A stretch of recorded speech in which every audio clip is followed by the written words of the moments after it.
दोस्तों स्वागत है आपका अपने YouTube चैनल अनुराग मैथ्स 2510 पर। जैसा कि आपने थंबनेल रीड कर ही लिया होगा, आज हम बात करेंगे मध्यकालीन इतिहास में सल्तनत काल, सूफी और भक्ति आंदोलन, मध्यकालीन क्षेत्रीय राज, मुगल काल, शेरशाह और मराठा काल।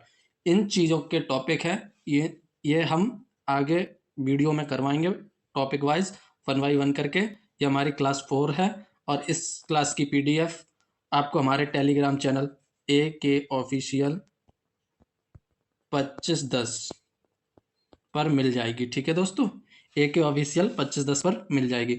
डिस्क्रिप्शन में इसका लिंक है चैनल का, आप जाकर के हमारे टेलीग्राम चैनल से आप जुड़ सकते हैं PDF के लिए। ठीक है दोस्तों, वहां से आप एक हमारी PDF डाउनलोड कर सकते हैं।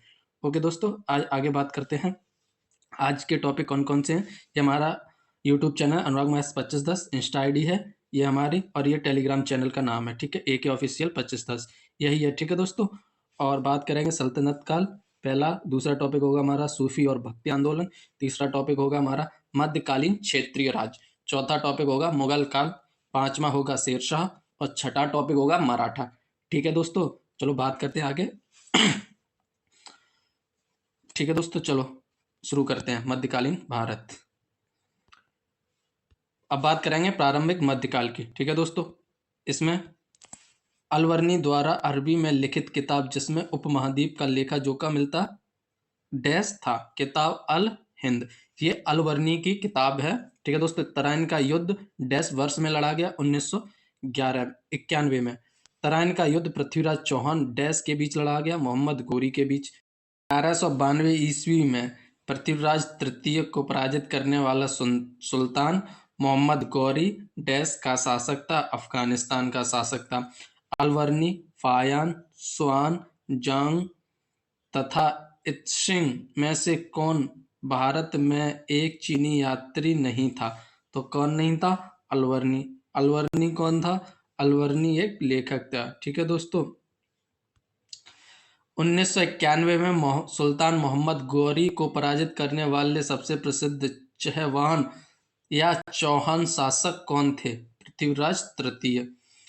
उपमहाद्वीप का लेख लिखने का कार्य गजनी के सुल्तान महमूद द्वारा किस विद्वान को सौंपा गया? अलवर्नी को सौंपा गया। चचनामा में कौन सी विजय के इतिहास का रिकॉर्ड है? अरबों द्वारा सिंध विजय। किसका? अरबों द्वारा सिंध विजय।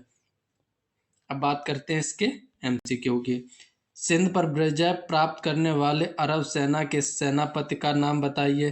तो वो थे मोहम्मद बिन कासिम।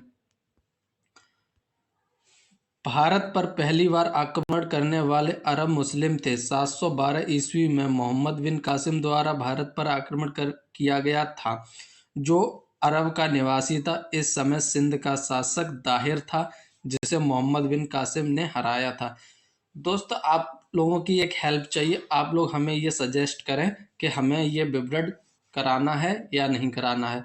फिलहाल तो मैं इस वीडियो में कराऊंगा, आगे जो वीडियो नेक्स्ट डालूंगा इसमें आप कमेंट बॉक्स में कमेंट करें कि आपको अगर विवरण में देखना है तो विवरण बताएं, के लिए हाँ करें, और नहीं देखना है तो मैं डायरेक्ट क्वेश्चन के आंसर करवाऊंगा। ठीक है दोस्तों, सुल्तान महमूद कहाँ का शासक था? तो वो कहाँ का शासक था? गजनी का। अब क्वेश्चन नंबर आगे। महमूद गजनवी यामीनी वंश का तुर्क सरदार गजनी के शासक सुख्तगीन का पुत्र महमूद गजनवी गजनी ने भारत पर 17 बार आक्रमण किया। ठीक है, कितनी बार? 17 बार। तराइन की दूसरी लड़ाई में पृथ्वीराज को किसने पराजित किया? तो किसने पराजित किया? मोहम्मद गौरी ने पराजित किया। तराइन की पहली लड़ाई 1191 में मोहम्मद गौरी और पृथ्वीराज चौहान के बीच हुई थी। इसी मैदान पर दूसरी लड़ाई इनके बीच 1192 में हुई थी। प्रथम युद्ध में पृथ्वीराज चौहान विजयी रहे, जबकि द्वितीय युद्ध में मोहम्मद गौरी विजय हुआ। पृथ्वीराज चौहान को मोहम्मद गौरी ने किस युद्ध में हराया था? तो 1992 के तराइन के 1992 युद्ध में, द्वितीय युद्ध में। ठीक है, किस लड़ाई ने मोहम्मद गौरी के लिए दिल्ली क्षेत्र खोल दिया था? तो तराइन की दूसरी लड़ाई ने। 1992 में लड़े गए तराइन के द्वितीय युद्ध ने मोहम्मद गौरी के लिए दिल्ली क्षेत्र खोल दिया। इस युद्ध में मोहम्मद गौरी ने इस क्षेत्र पर शासन करने वाले पृथ्वीराज चौहान को पराजित कर इस क्षेत्र पर अधिकार कर लिया था। आगे क्वेश्चन। तराइन का द्वितीय युद्ध किनके बीच लड़ा गया? मोहम्मद गौरी और पृथ्वीराज चौहान के बीच। 7वां क्वेश्चन, निम्नलिखित में से किस राजपूत राजा ने मोहम्मद गौरी को पहली बार हराया था? तो वो कौन था? बघेल भीम ने हराया था। मोहम्मद गौरी को पहली बार अनहिलवाड़ के शासक भीम द्वितीय ने 1178 ईस्वी में हराया था। अब मिलान कीजिए, सही मिलान करने के बताया।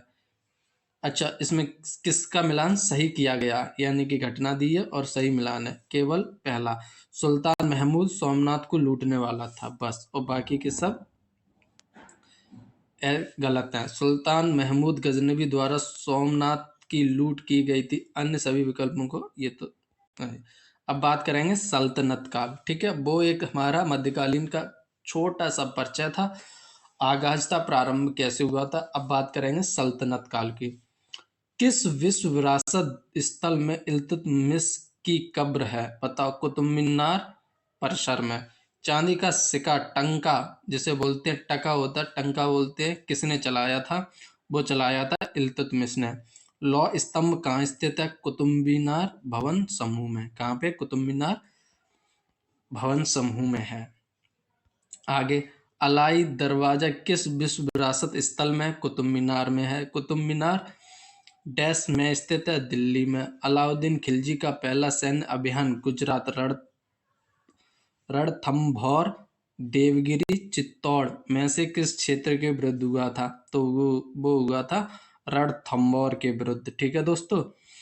तैमूर ने किसके शासनकाल में भारत पर आक्रमण किया था?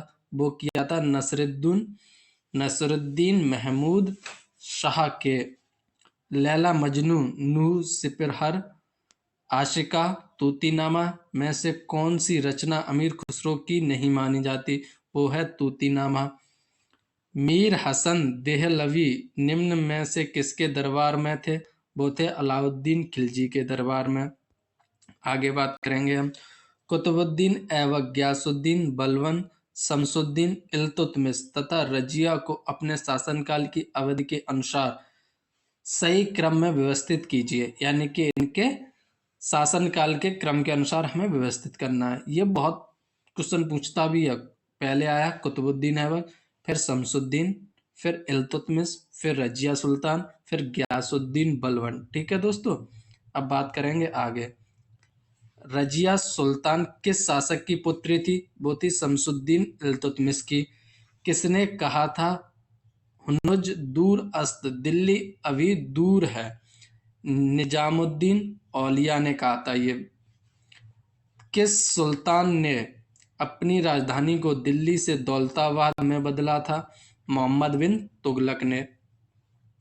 ठीक है दोस्तों। आगे, 14वीं सदी का यात्री इब्न बतूता किस जगह से भारत आया था? तो वो आया था मोरक्को से। सल्तनत के इतिहास में पहली बार मंगोल क्षेत्र पर कब्जा करने के लिए दिल्ली के किस सुल्तान ने इस एक अभियान की योजना बनाई थी? वो बनाई थी मोहम्मद तुगलक ने। इलाही दरवाजा दिल्ली स्थित कुब्बत उल इस्लाम मस्जिद के प्रांगण के लिए एक प्रवेश द्वार है। तुगलक राजवंश, लोदी राजवंश, सैयद तथा खिलजी वंश को अपने शासनकाल के अवधि अनुसार सही क्रम में व्यवस्थित कीजिए। तो पहले आया खिलजी वंश, फिर तुगलक वंश, फिर सैयद वंश, फिर लोदी वंश। ठीक है दोस्तों। अब बात करेंगे आगे। डैश के नेतृत्व में मंगोलों ने 1219 में उत्तर पूर्वी ईरान के ट्रांस ऑक्सियाना पर हमला किया। वो थे चंगेज खां। अलाउद्दीन खिलजी ने खराज, कनकूत, घरी एवं जकात में से किस कर की शुरुआत की थी? कर की शुरुआत की थी अलाउद्दीन खिलजी ने? घरी की। ठीक है दोस्तों। आगे बात करते हैं। हौज खास किला किस भारतीय शहर में स्थित है? वो है दिल्ली में। पोलो या चौगान खेलते समय किस सुल्तान की मृत्यु हुई?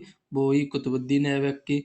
प्रसिद्ध कवि अमीर खुसरो, अलाउद्दीन खिलजी, गयासुद्दीन तुगलक, इल्तुतमिश तथा जलालुद्दीन खिलजी में से किस एक को छोड़कर बाकी सब समसामयिक थे इल्तुतमिश को? ठीक है दोस्तों, अमीर खुसरो को वे थे कवि।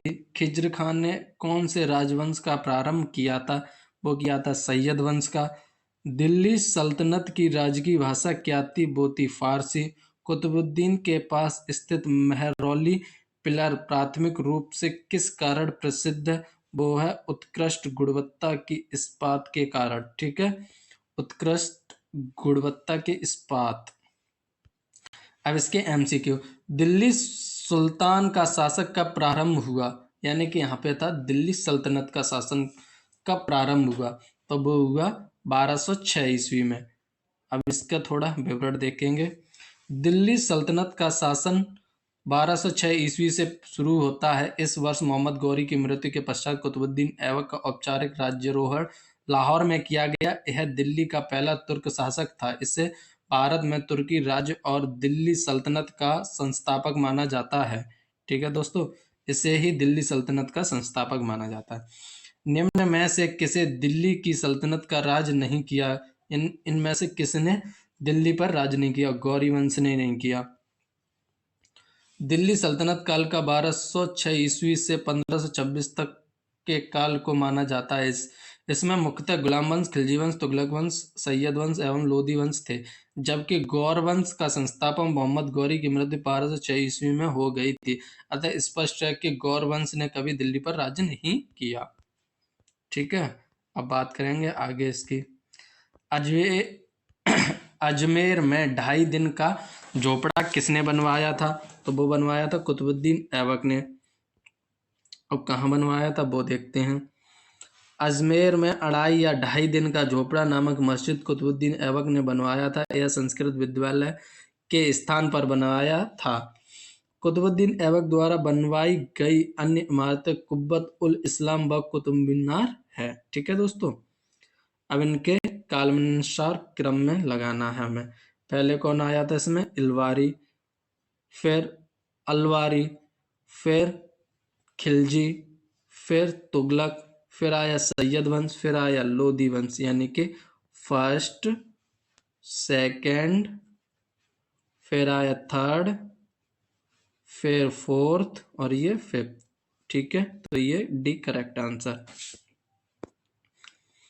इसे आप नोट डाउन कर लेना दोस्तों, ये बहुत ही इम्पोर्टेंट है जैसा कि इसमें दिखाया गया, क्योंकि इसमें इसके काल भी दिए हैं, यानी कि टाइम पीरियड भी दिया है इसलिए। ठीक है दोस्तों, अब बात करते हैं किस शताब्दी में दिल्ली का कुतुब मीनार बनवाया गया था? यानी कौन सी शताब्दी चल रही थी उस टाइम? वो 13वीं शताब्दी में बनवाया गया था। अब कुतुब मीनार का पूरा विवरण जानते हैं। कुतुब मीनार के निर्माण का प्रारंभ कुतुबुद्दीन ऐबक ने 1206 ईस्वी से 1210 ईस्वी ने किया। यह इल्तुतमिश 1210 से 1236 ईस्वी के कार्यकाल में पूरा हुआ। प्रसिद्ध सूफी ख्वाजा कुतुबुद्दीन बख्तियार काकी के नाम पर इसका नाम कुतुब मीनार रखा गया। अतः निर्माण वर्ष के अनुसार यह 13वीं शताब्दी में बनवाया गया। फिरोज शाह तुगलक के शासनकाल में इसकी चौथी मंजिल को काफी हानि हुई थी, जिस पर फिरोज ने चौथी मंजिल के स्थान पर 2 और मंजिल का भी निर्माण करवाया था। ठीक है, ये था हमारा कुतुब मीनार के ऊपर पूरा टॉपिक। कुतुब मीनार किस प्रसिद्ध शासक ने पूरा किया था? अब पूरा करने की बात आई है तो किसने किया था? इल्तुतमिश ने। और बनवाया किसने था? कुतुबुद्दीन ऐबक ने शुरुआत की थी। दिल्ली के सुल्तान का पद संभालने के लिए बलबन किस सुल्तान का प्रधानमंत्री था? वो था नसरुद्दीन का। दिल्ली के सुल्तान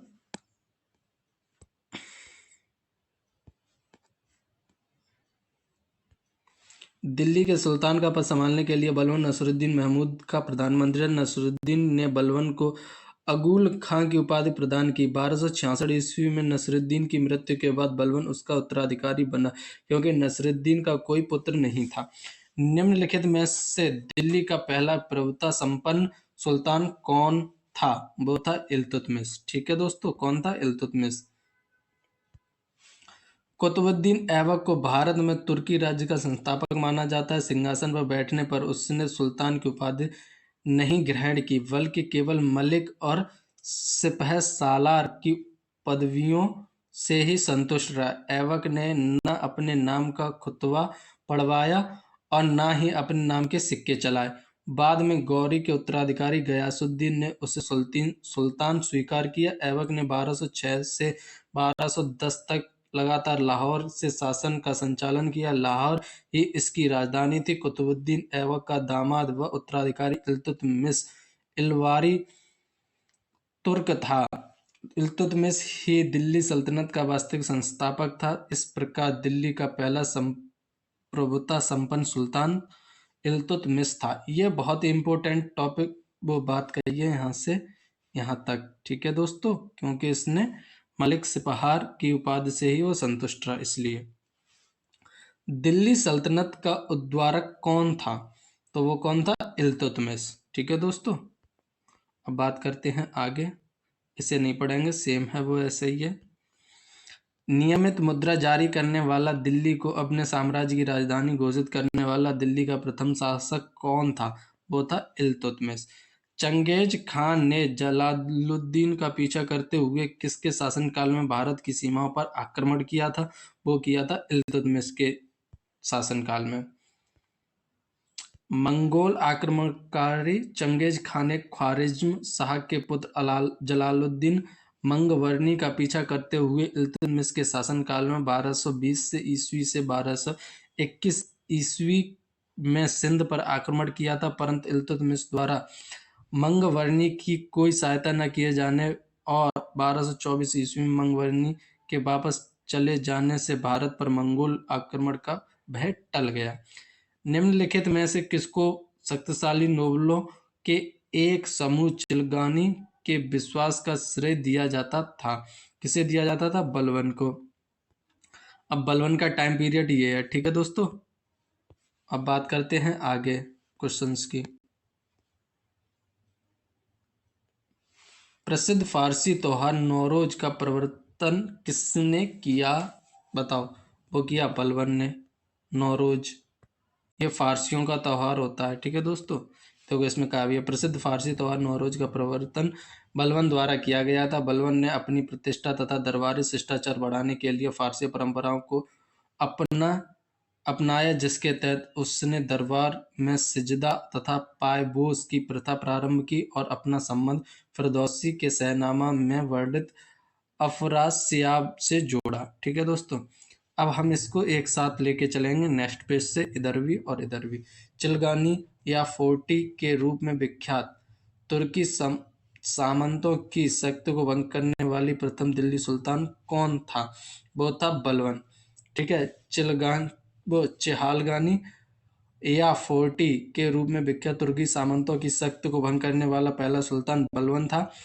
इल्तुतमिश द्वारा स्थापित 40 सामंतों के समूह को इल्तुतमिश की मृत्यु के बाद राजनीति में हस्तक्षेप बढ़ गया था।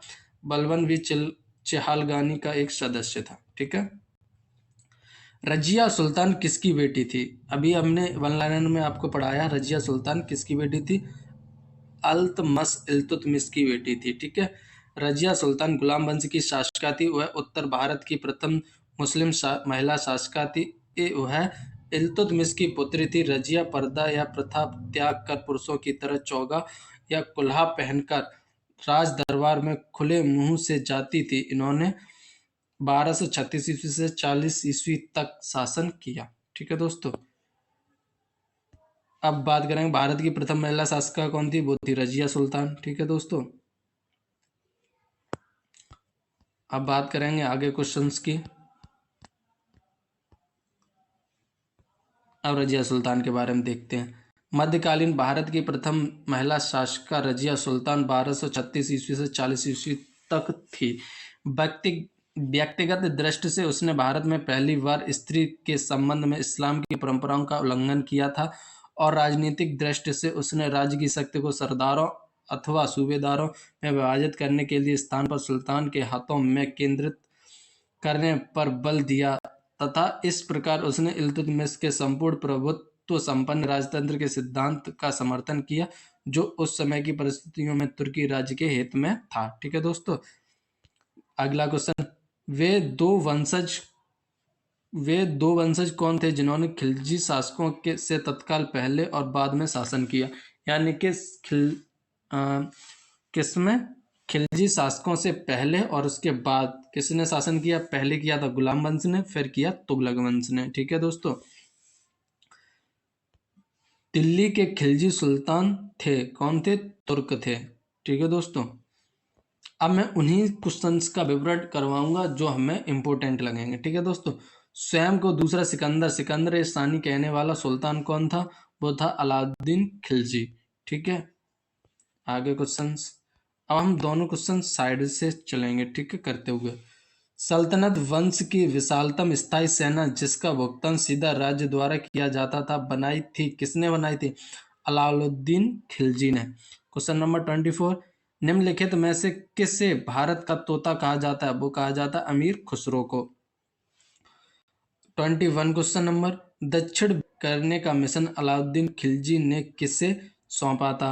बताओ किसे सौंपा था अलाउद्दीन खिलजी ने? वो सौंपा था मलिक काफूर को। अब बात करेंगे अगले क्वेश्चन की 25, निम्नलिखित में से बलवंत से लेकर गयासुद्दीन तुगलक तक सभी सुल्तानों के संरक्षण का किसने उपभोग किया? किसने किया? अमीर खुसरो ने। ठीक है दोस्तों, अब बात करेंगे 22 की, बाजार विनिमय प्रणाली प्रारंभ की गई थी, वो कब की गई थी? अलाउद्दीन खिलजी द्वारा। किसके द्वारा? अलाउद्दीन खिलजी द्वारा। 26, किस कारण से मोहम्मद बिन तुगलक असफल व्यक्ति था? बताओ कौन सा कारण था? वो था वह व्यवहारिक राजनेता नहीं था। ठीक है दोस्तों, अब बात करेंगे बाजार विनिमय प्रणाली अलाउद्दीन खिलजी द्वारा प्रारंभ की गई। अलाउद्दीन के बाजार नियंत्रण की पूरी व्यवस्था का संचालन दीवान ए रियासत नामक अधिकारी था। वह सुल्तान कौन था? 23 क्वेश्चन नंबर, जिसने खलीफा के अधिकार को मानने से इनकार कर दिया था। कौन सा था? वो था अलाउद्दीन खिलजी था। 27 क्वेश्चन नंबर, वर्तमान दौलताबाद जहां मोहम्मद बिन तुगलक ने दिल्ली से राजधानी को स्थानांतरित किया था, किसके समीप स्थित है? बताओ, औरंगाबाद। अब बात करेंगे अगले क्वेश्चंस की। क्वेश्चन नंबर 28, भारत में चमड़े की प्रतीक मुद्रा किसने प्रारंभ की? वो की थी मोहम्मद बिन तुगलक ने। अब बात करेंगे 33 क्वेश्चन नंबर, इब्न बतूता किसके शासनकाल में भारत आया था? वो आया था मोहम्मद बिन तुगलक के शासनकाल में। यह 28 क्वेश्चन नंबर इंपॉर्टेंट है क्योंकि इसमें चमड़े के प्रतीक की मुद्रा की बात की गई है। ये इकलौता शासक था जिसने चमड़े की मुद्रा का पर प्रतीक चलवाए थे, वो था मोहम्मद बिन तुगलक। ठीक है दोस्तों, बात करेंगे अगले क्वेश्चंस की। क्वेश्चन नंबर 29, मनियरों का राजकुमार किसे कहा जाता है? वो कहा जाता है मोहम्मद बिन तुगलक को। अब बात करेंगे 30 क्वेश्चन नंबर की, ब्राह्मणों पर भी जजिया लगाने वाला दिल्ली सुल्तान कौन था? वो था फिरोज तुगलक। कौन था? फिरोज तुगलक। 34 क्वेश्चन नंबर, कुतुब मीनार को जैसे हम आज उसे देखते हैं अंततः पुनर्निर्माण किया गया था, कहाँ तक फिरोज शाह तुगलक ने अंतिम बार निर्माण किया था इसका।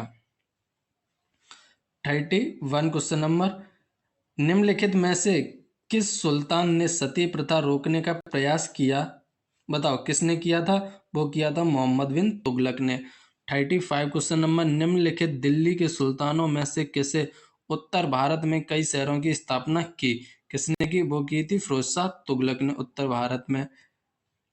अब बात करेंगे यात्री इब्न बतूता कहाँ से आया था? वो आया था मोरक्को से। किस वंश ने सुल्तान ने सबसे अधिक समय तक शासन किया? वो किया था तुगलक वंश ने। ठीक है दोस्तों, अब बात करेंगे आगे पेज पे।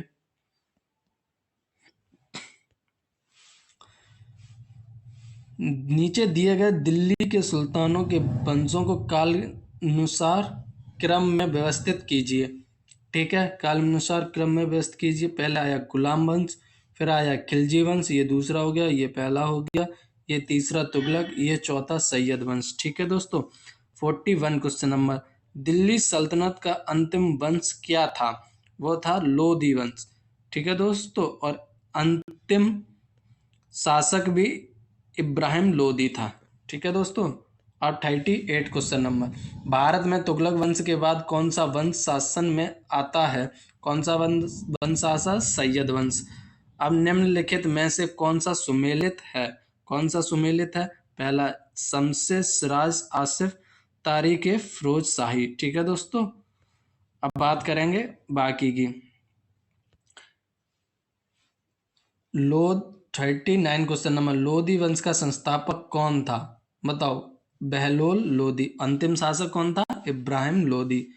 ठीक है, लोधी वंश का अंतिम संस्थापक इब्राहिम लोधी था। अब बात करेंगे क्वेश्चन नंबर 40 की। क्वेश्चन नंबर 40 की करेंगे, दिल्ली सल्तनत का राज्यकाल कब समाप्त हुआ? वो कब हुआ? 1526 ईस्वी में। 1206 ईस्वी से लेके 1526 ईस्वी तक दिल्ली सल्तनत का शासनकाल चला। ठीक है दोस्तों, अब बात करेंगे आगे। क्वेश्चन नंबर 44, दिल्ली काल में निम्न में से किस कला की उन्नत सर्वाधिक हुई? किस कला की उन्नत सर्वाधिक हुई? वो हुई स्थापत्य कला की। अब थोड़ा इसे डिटेल में पढ़ लेंगे स्थापत्य कला को। सल्तनत काल में भारतीय स्थापत्य कला के क्षेत्र में जिस शैली का विकास हुआ वह भारतीय तथा इस्लामी शैलियों का सम्मिश्रण थी। इसीलिए स्थापत्य कला की इस शैली को इंडो इस्लामी शैली कहा गया। सल्तनत काल की स्थापत्य कला की सर्वाधिक उन्नति हुई। कुछ प्रमुख इमारतें निम्न हैं: कुब्बत उल इस्लाम मस्जिद, 2.5 दिन का झोपड़ा, कुतुब मीनार, सुल्तानगढ़ी, सुल्तान बलवन का मकबरा और अलाई दरवाजा इत्यादि थे। ठीक है दोस्तों, अब हमारा यहाँ से दूसरा टॉपिक शुरू होता है, सेकंड टॉपिक। ठीक है दोस्तों, सेकंड टॉपिक वो क्या है हमारा? वो है सूफी और भक्ति आंदोलन। संत कबीर किसके शिष्य थे? रामानंद के। सिख धर्म को किस शताब्दी में स्थापित किया गया था? वो 15 से 16 शताब्दी में स्थापित किया गया था। सूरी सतसई, सूरी सारावली, साहित्य लहरी, सूर सागर में से कौन सा ग्रंथ सूर सागर का नहीं है? वो है सूर सतसई। संत रामानंद किस शाखा के संबंध थे? किस शाखा से संबंध थे? वो थे राम मार्गी से। ठीक है, किससे? राम मार्गी से। बंगाल के विख्यात संत चैतन्य किस शासन के समकालीन थे? वो थे अलाउद्दीन हुसैन शाह के। सूरदास ने अपनी रचनाओं में किस भाषा का प्रयोग किया? वो किया ब्रज भाषा का प्रयोग। ठीक है दोस्तों, आगे। विख्यात संत बल्लवाचार्य किस शाखा से संबंध थे? वो थे कृष्णाश्रयी। अमीर खुसरो किसके शिष्य थे? वो थे निजामुद्दीन औलिया के शिष्य थे। बंगाल में भक्ति आंदोलन का प्रवर्तक किसे माना जाता है? वो चैतन्य को माना जाता है। रामचरितमानस के लिए तुलसीदास द्वारा किस भाषा का उपयोग किया गया? वो किया गया अवधी भाषा का। आगे बात करेंगे इसके एमसीक्यू की। ठीक है दोस्तों, अब बात करेंगे पहला, सूफी परंपरा में पीर से क्या आश्रय है? बताओ, क्या आश्रय है पीर से? पीर से आशय है सूफियों का गुरु। पीर होते ही हैं सूफियों के गुरु होते हैं। फिर ठीक है, इसको थोड़ा डिटेल में देखते हैं। सूफी परंपरा में पीर से आश्रय गुरु तथा मुरीद से आश्रय शिष्य होता है। मुरीद से मतलब शिष्य है और पीर से मतलब गुरु है। ठीक है, गुरु अथवा पीर एवं उसके शिष्य अथवा मुरीदों के बीच का संबंध सूफी पंथ का एक महत्वपूर्ण भाग है। ठीक है दोस्तों, सूफी आंदोलन मूलतः कहाँ से प्रारंभ हुआ? वो हुआ था फारस की खाड़ी, फारस से हुआ था, पारसियों से। सूफी आदेशों को किस नाम से जाना गया? वो सिलसिलास के नाम से जाना गया। ठीक है, आगे बात करेंगे। अमीर खुसरो एक संगीतज्ञ था और उपरोक्त सभी सूफी संत भी थे। फारसी तथा हिंदी का लेखक और विद्वान भी थे, इतिहासकार भी थे अमीर खुसरो। अब आगे क्वेश्चन की बात करेंगे। निम्नलिखित में से किसे तोताए हिंद कहा गया? वो अमीर खुसरो को ही कहा गया। अब आगे, और ये अलाउद्दीन वो अमीर खुसरो अलाउद्दीन खिलजी के दरबारी कवि भी थे। अब बात करेंगे ये मिलान वाले क्वेश्चन नंबर 6 की। मिलान कीजिए। शंकर देव, शंकर देव कहाँ है? ये एक सरल धर्म है, ठीक है, शंकर देव।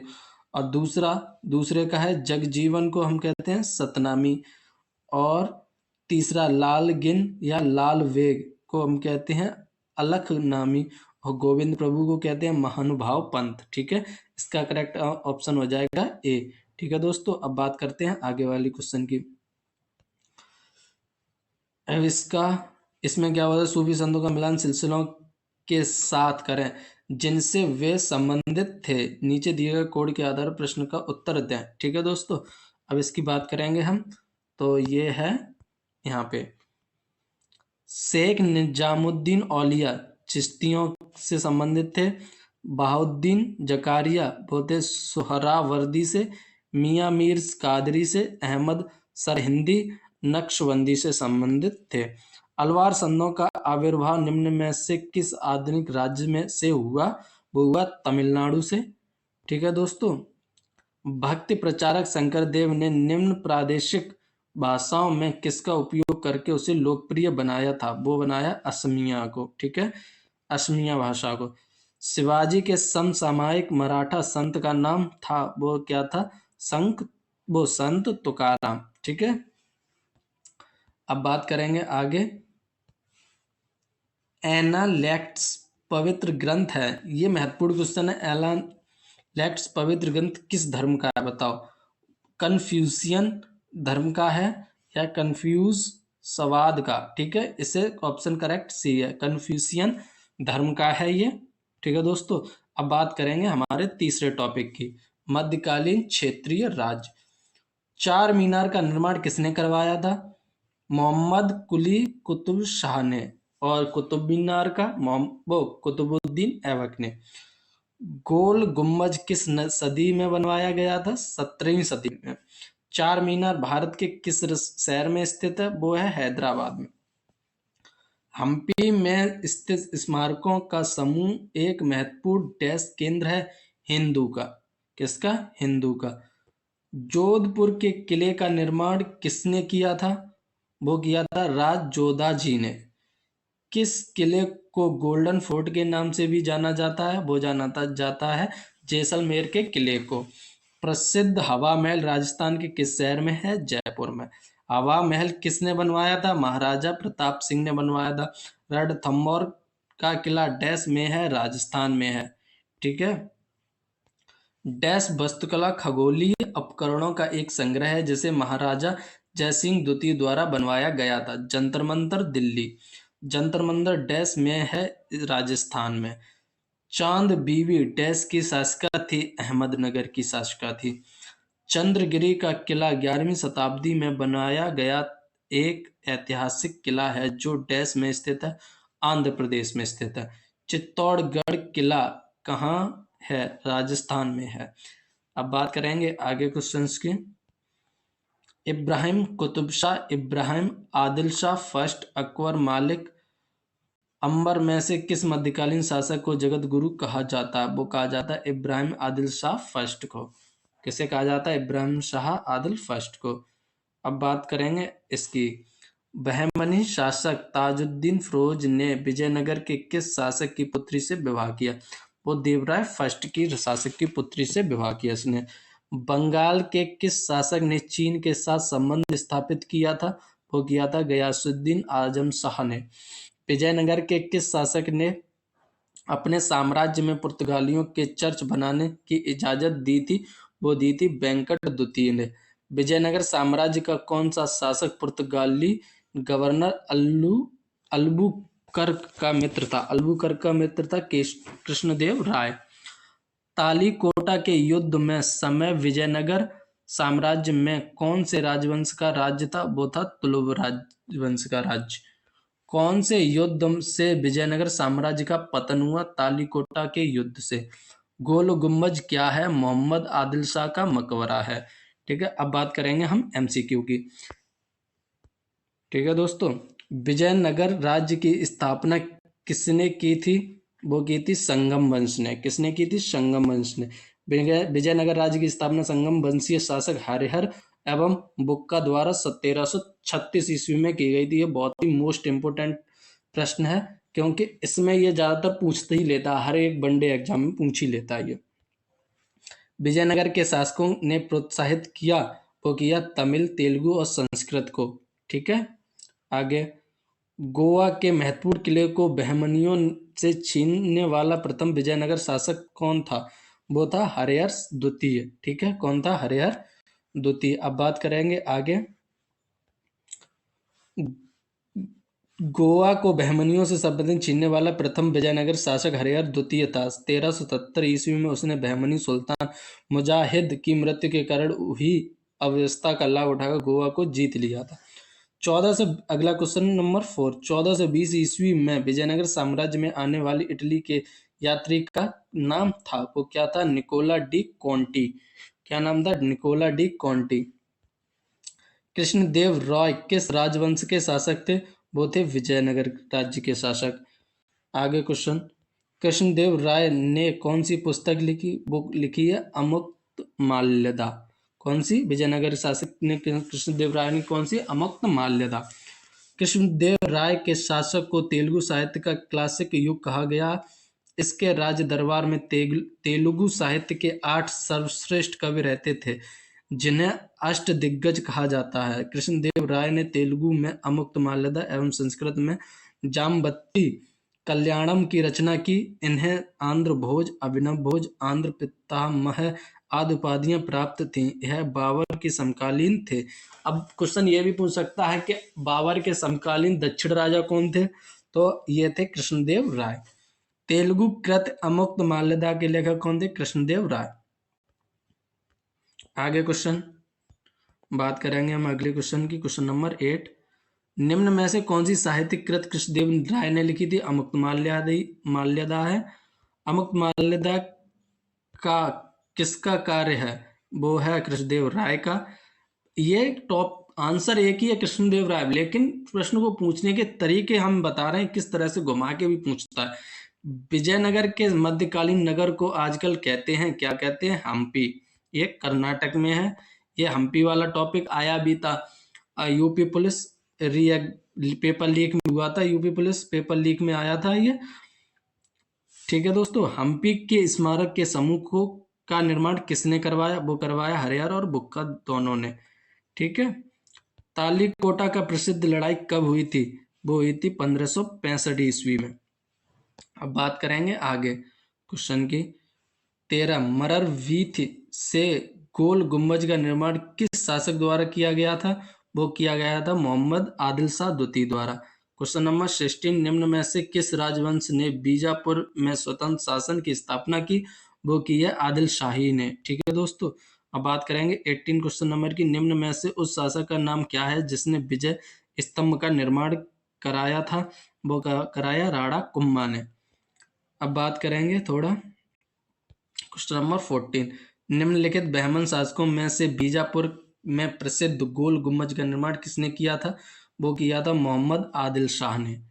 ठीक है दोस्तों, अब इसमें क्वेश्चन नंबर 15। गोल गुम्बज कहाँ है? वो है बीजापुर में। बीजापुर अपनी किस चीज के लिए जाना जाता है? वो गोल गुम्बज के लिए जाना जाता है। Question number 19। चित्तौड़ का कीर्त स्तंभ किसने बनवाया था? वो बनवाया था राणा कुम्भा ने। चित्तौड़ में विजय स्तंभ टावर ऑफ विक्ट्री किसने बनवाया? वो भी राणा कुम्भा ने बनवाया। अभी है एक क्वेश्चन को बार बार पूछने के तरीके कैसे पूछ सकता है, वो हम आपको बताते हैं यहाँ पे। Question number 21। निम्न में से किसने बीदर में मदरसे का निर्माण करवाया? वो महमूद गवा ने करवाया। महमूद गवा कौन था?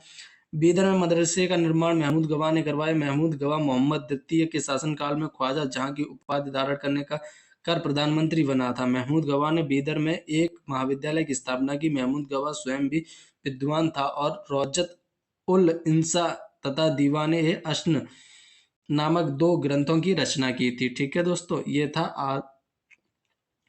महमूद गवा की थोड़ी सी जानकारी।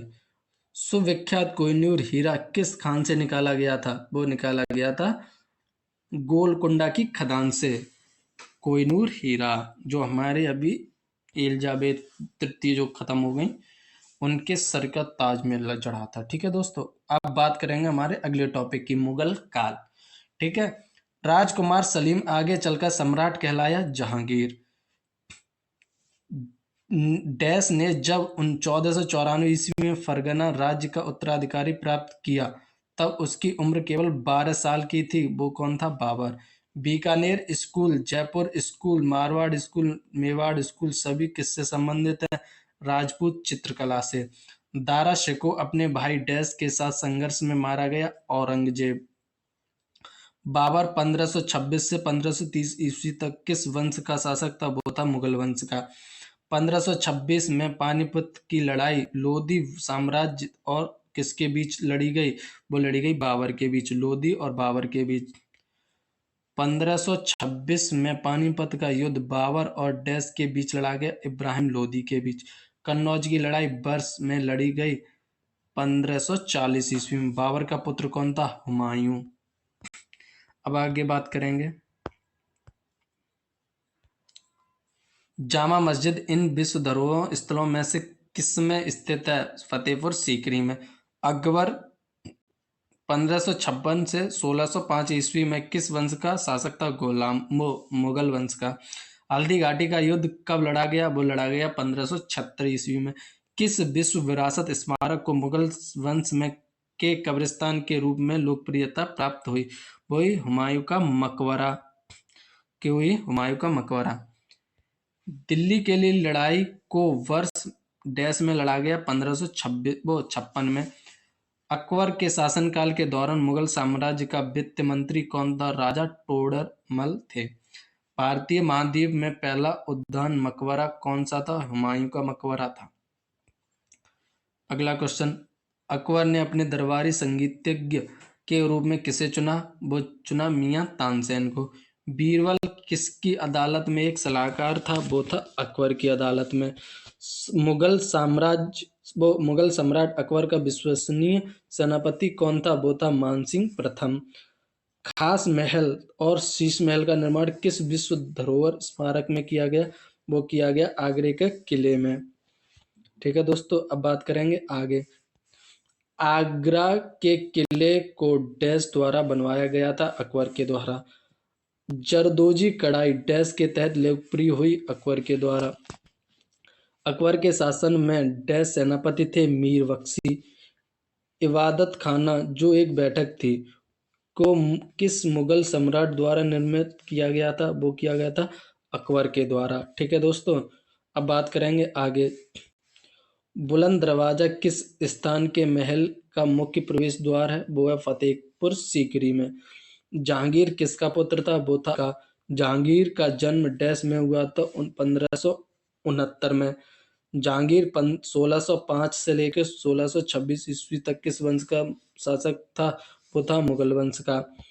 भारत में 1617 ईस्वी में ब्रिटिश ईस्ट इंडिया कंपनी को व्यापार करने की डैश द्वारा अनुमति दी गई? जहांगीर के द्वारा। किसके द्वारा? जहांगीर के द्वारा। अब बात करेंगे आगे।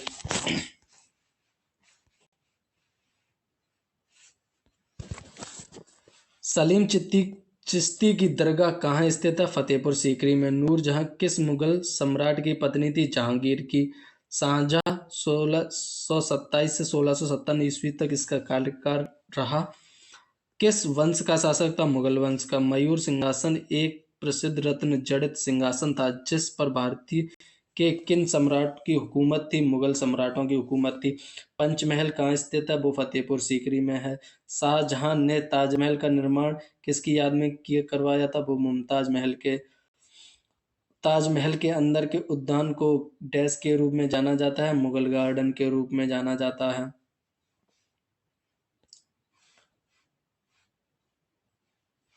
अब नोट करके यहाँ पे लिखना है, राष्ट्रपति भवन के अंदर के उद्यान को भी मुगल गार्डन के नाम से भी जाना जाता है। हुमायूं का मकबरा डैश में स्थित है? दिल्ली में। औरंगजेब ने अपने पिता को आगरे के किले में कैद करके रखा गया था? शाहजहां औरंगजेब के पिता थे। किस मुगल सम्राट ने अपने पिता को कैद और अपने भाई को मार डाला था? औरंगजेब ने। औरंगजेब डैश का पुत्र था? शाहजहां का पुत्र था। बीबी का मकबरा डैश द्वारा बनवाया गया था? आजम शाह द्वारा बनवाया गया था। बीबी का मकबरा डैश में स्थित एक कब्र है, इसका औरंगजेब के बेटे आजम शाह 1678 ईस्वी में निर्माण करवाया था, औरंगाबाद में। अब आगे बात करेंगे। औरंगजेब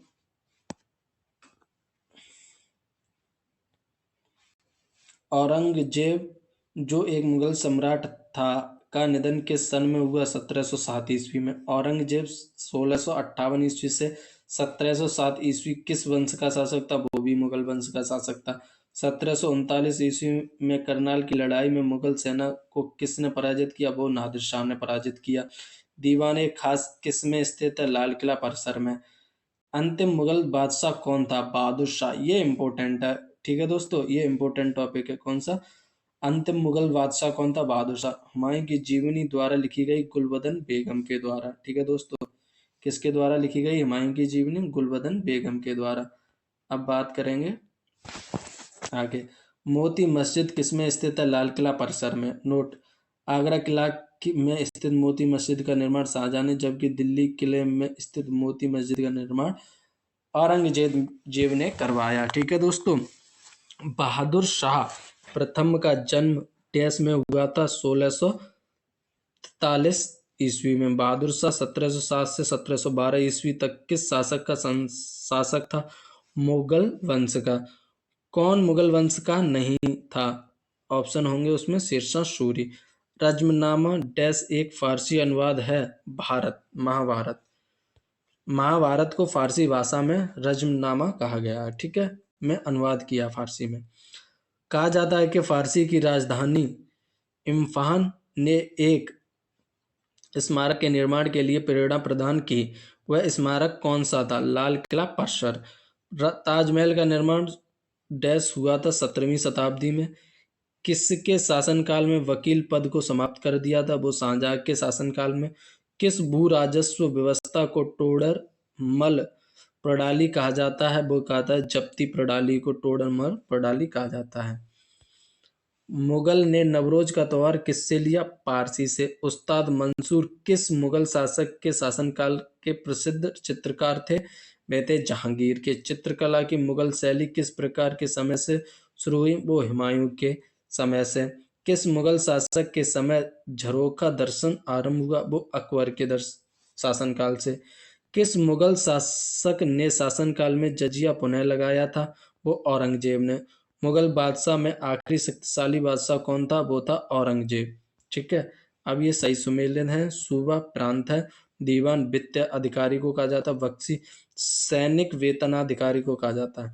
किस मुगल बादशाह ने ईस्ट इंडिया कंपनी को बिना शुल्क चुकाए व्यापार करने की फरमान जारी किया था? वो किया था औरंगजेब ने। अब अभी अपने शासन में अंतिम वर्षों में अकबर की सत्ता राजकुमार सलीम के विद्रोह के कारण लड़खड़ाई, जो भविष्य में सम्राट जहांगीर कहलाए। ठीक है, अब बात करेंगे आगे क्वेश्चंस की। अब देखो, हम दोनों साइड पढ़ेंगे तो हमारा जल्दी हो जाएगा। ठीक है। अपने पिता की ओर से मुगल किसके वंशज थे? तैमूर के। कन्या न्याय का घंटा किसने स्थापित किया था? जहांगीर ने। ताजमहल का मुख्य वास्तुकार किसे माना जाता है? अहमद लाहौरी को। प्रसिद्ध स्मारक ताजमहल किस नदी के किनारे स्थित है? यमुना नदी के। 1527 ईस्वी से खानवा के युद्ध में बाबर ने किसे हराया था? राणा सांगा को हराया था। किसके शासनकाल में मुगल पेंटिंग अपने शिखर पर पहुंची? जहांगीर। मुगलों की सेवा में सम्मिलित होने वाले तथा कोई हैसियत अथवा पद प्राप्त करने वाले डैश कहलाते थे? मनसबदार कहलाते थे।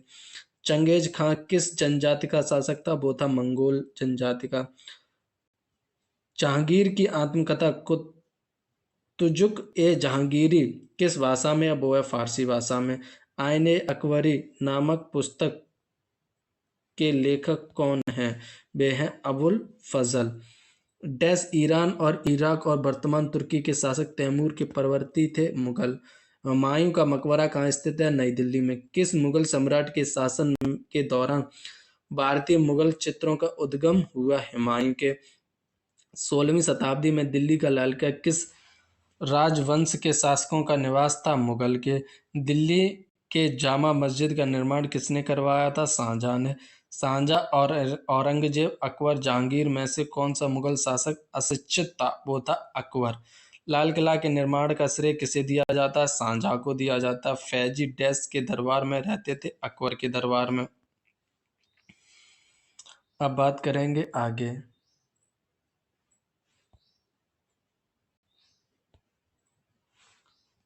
काबुल, अवध, लाहौर और बीजापुर में कौन सा राज्य अकबर के साम्राज्य में शामिल नहीं था? वो था बीजापुर।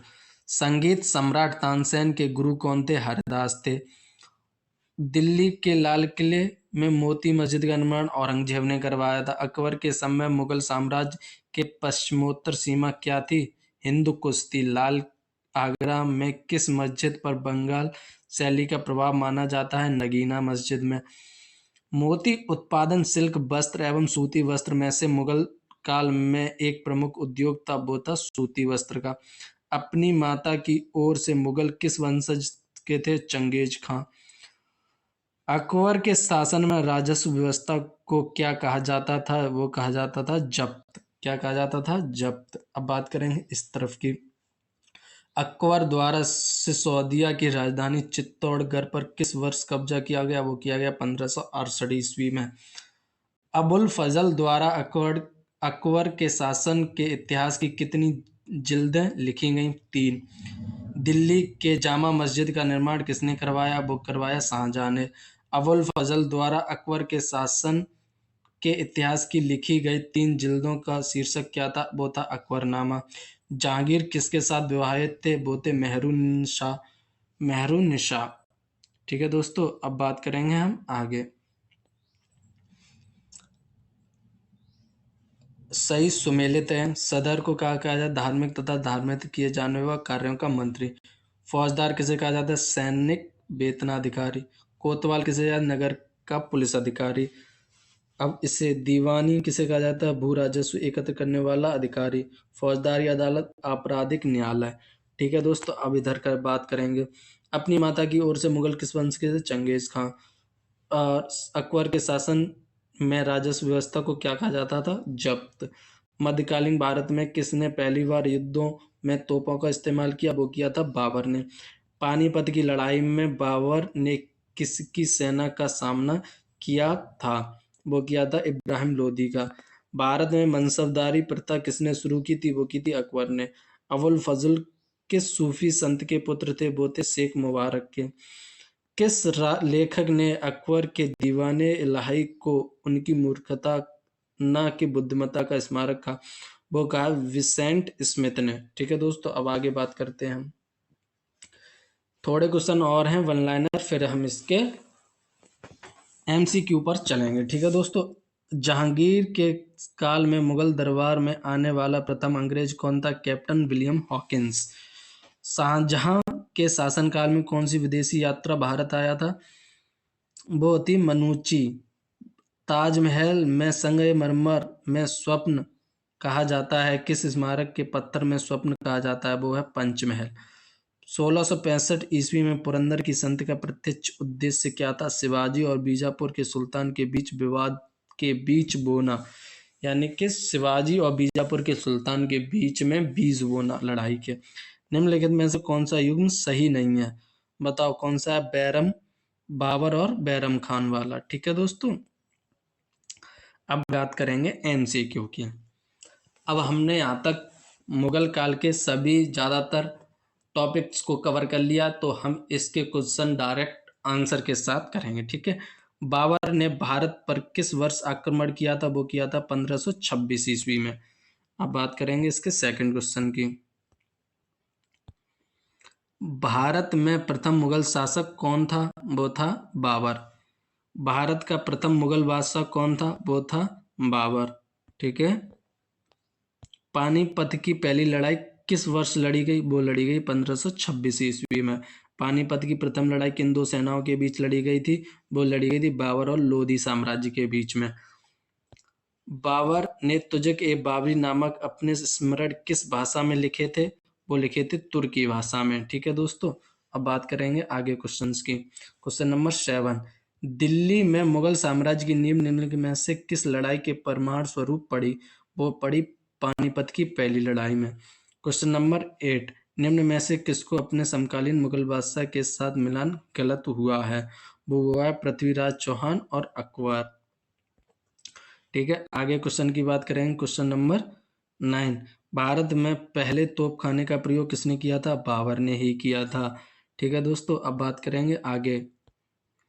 खानवा के युद्ध में बाबर द्वारा पराजित किया जाने वाला राजपूत कौन था? वो था राणा सांगा। बाबर की मृत्यु कहाँ हुई थी? वो हुई थी आगरा में। ठीक है, अब आगे, पुराना किला किसने बनवाया? वो बनवाया शेर शाह ने। अब बात करेंगे अगले क्वेश्चन की। Question number 1513। क्वेश्चन नंबर 13, 1540 ईस्वी में किस युद्ध के पश्चात हुमायूं को हिंदुस्तान से बाहर कर दिया गया था? वो कौन सा युद्ध था? वो था चौसा का युद्ध। नहीं, चौसा का नहीं था, वो था सूरजगढ़ का युद्ध। ठीक है दोस्तों, चौसा का युद्ध ही था दोस्तों उसका लास्ट। 13 का राइट आंसर होगा चौसा का युद्ध। ठीक है दोस्तों, चौसा। क्वेश्चन नंबर 14, हुमायूं को किस लड़ाई में पराजित के बाद भारत से भागना पड़ा था? वो कौन सी लड़ाई थी? कन्नौज। कन्नौज का युद्ध किस वर्ष में लड़ा गया? वो लड़ा गया 1540 ईस्वी में। ठीक है दोस्तों, अब बात करेंगे अगले क्वेश्चन 16 की। दिल्ली में हुमायूं का मकबरा किसने बनवाया था? वो बनवाया था हाजी बेगम ने। अब आगे बात करेंगे क्वेश्चन नंबर 17, हुमायूं का मकबरा के वास्तुकार कौन थे? वो थे मिरक मिर्जा ग्यात घियात। ठीक है दोस्तों, मेधावी राजस्व अधिकारी टोडरमल ने किसके अधीन सेवा की थी? वो की थी शेरशाह के अधीन। अकबर डैश वर्ष की आयु में सम्राट बना? 13 वर्ष की आयु में। ठीक है, आगे, कलानौर में राज्याभिषेक के समय अकबर की आयु कितनी थी? 13। ठीक है, ए करेक्ट ऑप्शन है इसका। पानीपत की द्वितीय लड़ाई किन दो सेनाओं के बीच में हुई थी? वो हुई थी अकबर और हेमू के बीच में। क्वेश्चन नंबर 22, महाभारत का फारसी अनुवाद किसने किया था? वो किया था वदायूनी। रामायण का अनुवाद फारसी में किसने किया था? वो किया था वदायूनी। दोनों ही किए थे, महाभारत और रामायण का जो अनुवाद किया था फारसी में वो वदायूनी ने किया था। अगला क्वेश्चन 24, निम्नों में से किसने अकबर की जीवन की कथा लिखी थी? वो लिखी थी अबुल फजल ने। ठीक है, अब क्वेश्चन नंबर 25, आईने अकबरी पुस्तक का लेखक कौन था? वो था अबुल फजल था।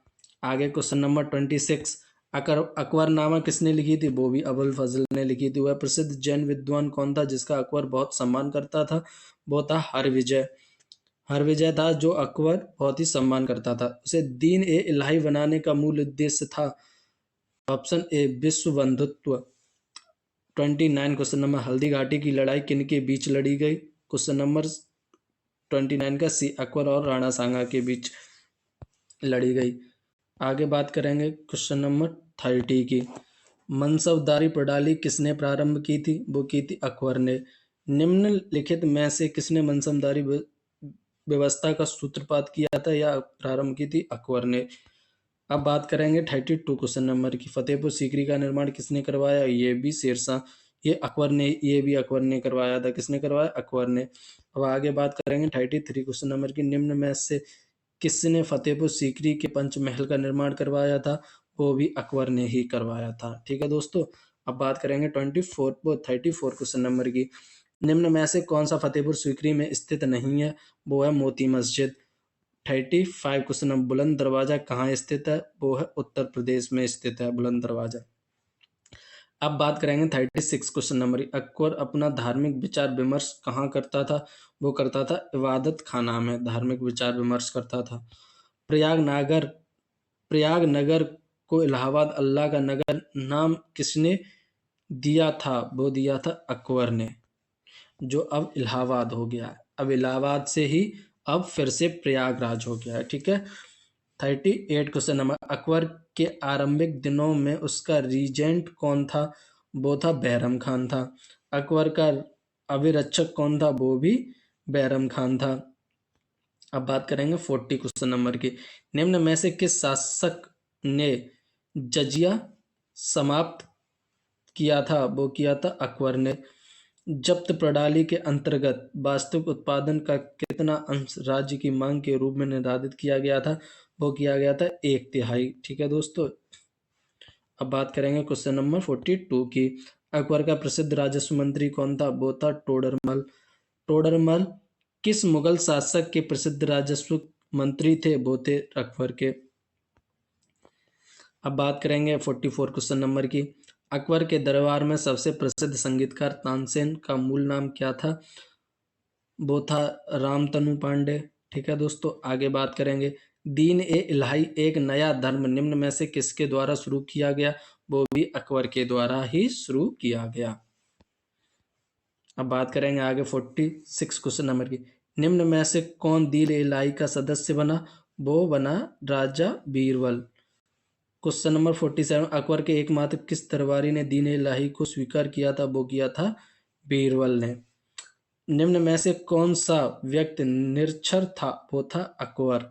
ठीक है दोस्तों, अभी मैंने बताया कौन सा राजा अनपढ़ था, वो भी अकबर था। निम्न में से सही जोड़ा कौन सा है? वो है बैरम खान और अकबर।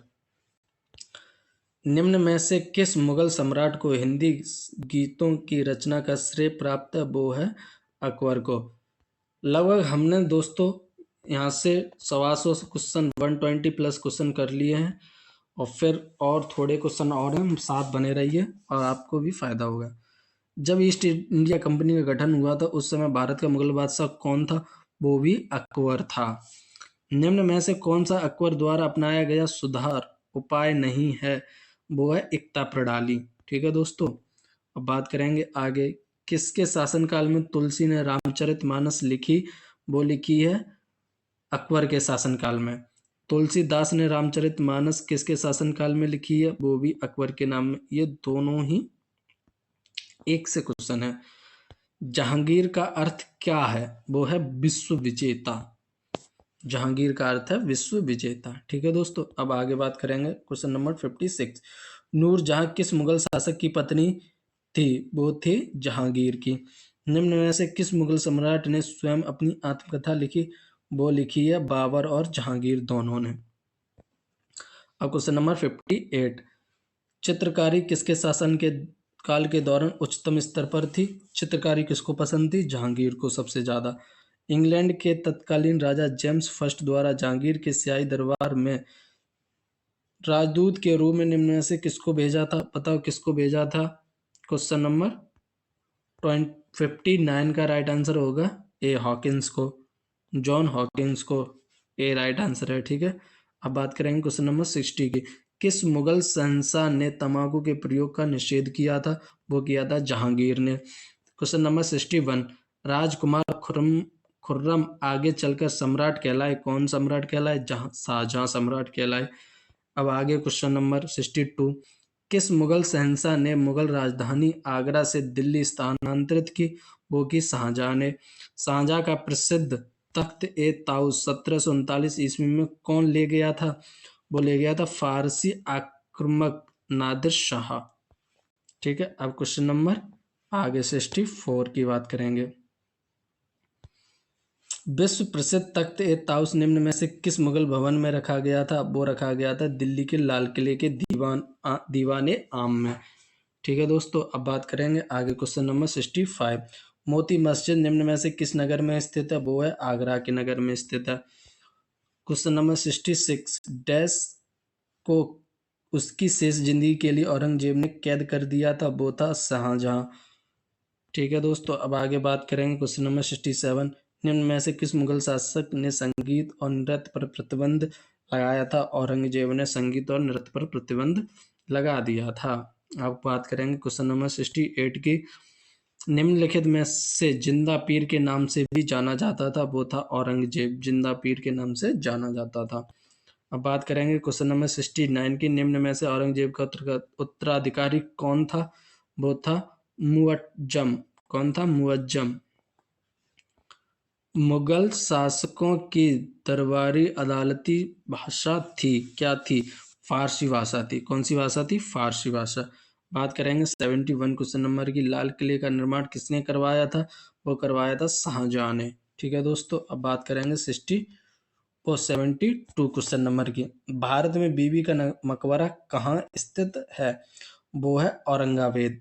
और 3 क्वेश्चन नंबर, निम्नलिखित मुगल भवनों में से किसने यह अन्य विशेषता बताई कि वह लंबाई और चौड़ाई में बिल्कुल बराबर है? वो बताई है ताजमहल। ठीक है दोस्तों, ताजमहल लंबाई और चौड़ाई एक वर्गाकार आकृति है, उसका बेस है। ठीक है दोस्तों, ताजमहल किसके द्वारा बनवाया गया था? वो बनवाया गया था शाहजहां के द्वारा। बात करेंगे 75 क्वेश्चन नंबर की, ताजमहल के वास्तुकार कौन थे? वो थे उस्ताद अहमद लाहौरी। कौन थे? उस्ताद अहमद लाहौरी। ताजमहल के बारे में निम्न में से कौन सा तथ्य सही नहीं है? वो है इस पर उन कारीगरों के नाम उत्कीर्ण हैं जिन्होंने इसका निर्माण किया था। ये गलत है। ठीक है, अब बात सही मिलान की करनी है, तो सही मिलान डायरेक्ट हम देखेंगे यहाँ से। आगरा का किला अकबर ने बनवाया, ताजमहल शाहजहां ने, पुराना किला शेरशाह ने। दिल्ली की जामा मस्जिद किस सदी में बनवाई गई थी? 17वीं सदी में। ठीक है, दिल्ली की जामा मस्जिद बनवाई गई थी। अब बात करेंगे अगले टॉपिक शेरशाह की। ठीक है दोस्तों, शेरशाह के बाद मराठा की बात करेंगे, फिर 2 टॉपिक और रह गए हमारे। ठीक है, अब बात करेंगे शेर खान ने डैश को चौसा 1539 और कन्नौज 1540 में हराकर उसे ईरान की ओर भागने के लिए बाध्य किया। हुमायूं ने। शेरशाह का मकबरा कहाँ स्थित है? सासाराम में है। किसने मुगल सम्राट हुमायूं को परास्त किया और दिल्ली पर अधिकार करके स्वयं अपना राजवंश स्थापित किया? शेरशाह सूरी ने। शेरशाह के बचपन का क्या था? नाम क्या था? फरीद खां था। ठीक है, शेरशाह के बचपन का नाम फरीद खां था। शेर खान ने हुमायूं को 1539 तथा 1540 में क्रम से किन 2 स्थानों पर पराजित किया था? वो किया था चौसा और कन्नौज में। आगे क्वेश्चन नंबर 2, निम्न में से किसके शासनकाल में के दौरान भारत में 1 रुपए का सिक्का टकसालित मिंट किया गया था? वो भी शेरशाह सूरी के शासनकाल में किया गया था। ठीक है, अब इस पे थोड़ी देर चर्चा कर लेते हैं हम। वो है शेरशाह सूरी के शासनकाल में भारत में 1 रुपए का सिक्का टक ढाला गया। शेरशाह की मुद्रा व्यवस्थित अत्यंत विकसित थी। उसने पुराने घिसे पिटे सिक्कों के स्थान पर शुरू में चांदी का रुपया 180 ग्रेन तथा चांदी का दाम 380 ग्रेन चलाया। शेरशाह के समय 23 टकसालें थी। शेरशाह के सिक्कों पर शेरशाह का नाम और पद अरबी या नागरी लिपि में अंकित होता था। ठीक है दोस्तों, आगे क्वेश्चन नंबर 3, शेरशाह द्वारा निर्मित ग्रैंड ट्रंक रोड पंजाब को किसके साथ जोड़ती है? वो जोड़ती है पूर्वी बंगाल को। ठीक है दोस्तों, शेरशाह की मृत्यु कहाँ लड़ते हुए हुई? वो हुई कलिंजर के युद्ध में। ठीक है दोस्तों, अब बात करेंगे, थोड़ा इसका विवरण जान लेते हैं। ऐसा माना जाता है कि कलिंजर अभियान के दौरान किले की दीवार से टकराकर लौटे एक गोले के विस्फोट से शेरशाह की 1545 ईस्वी में मृत्यु हो गई। मृत्यु के समय वह हुक्का नामक आग्नेयास्त्र चला रहा था। कौन सा नामक? हुक्का नामक। अब बात करेंगे मराठा की। छत्रपति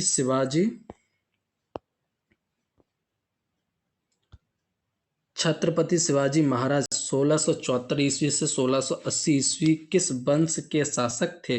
वो थे मराठा वंश के शासक। किस वर्ष शिवाजी को छत्रपति का ताज पहनाया गया? वो पहनाया गया 1674 ईस्वी में। छत्रपति संभाजी 1680 से 1688 ईस्वी किस वंश का शासक था? वो था मराठा वंश का। किसने गुरिल्ला युद्ध के तरीकों की शुरुआत की? वो की शिवाजी ने। ठीक है दोस्तों, अब आगे बात करेंगे। भारत में मुगल शासन को खत्म करने का एक बड़ी सीमा तक श्रेय किससे दिया जाता है? वो दिया जाता है मराठाओं को। पुणे कभी डैश की राजधानी के रूप में जाना जाता है? पेशवा की राजधानी। डैश एक हिंदू संत थे जो भक्ति आंदोलन और महाराष्ट्र के बारवकरी संप्रदाय से जुड़े थे। गोरा कुंभार। ज्ञानेश्वर 13वीं शताब्दी के एक मराठा संत थे जिन्होंने ज्ञानेश्वरी लिखी थी, जो भगवत गीता पर एक कमेंट्री थी। ठीक है दोस्तों, अब बात करेंगे आगे। ये हमारा आज का लास्ट टॉपिक है। ठीक है दोस्तों, 1761 की पानीपत की तीसरी लड़ाई में कौन पराजित हुआ? वो हुए मराठा। महाजी सिंधिया तथा नाना फडणवीस किस राजवंश के प्रसिद्ध योद्धा थे? मराठा के। मराठा काल में ग्राम प्रशासन की देखभाल करने वाला अधिकारी कौन था? वो था पाटिल। अब बात करेंगे क्वेश्चन की।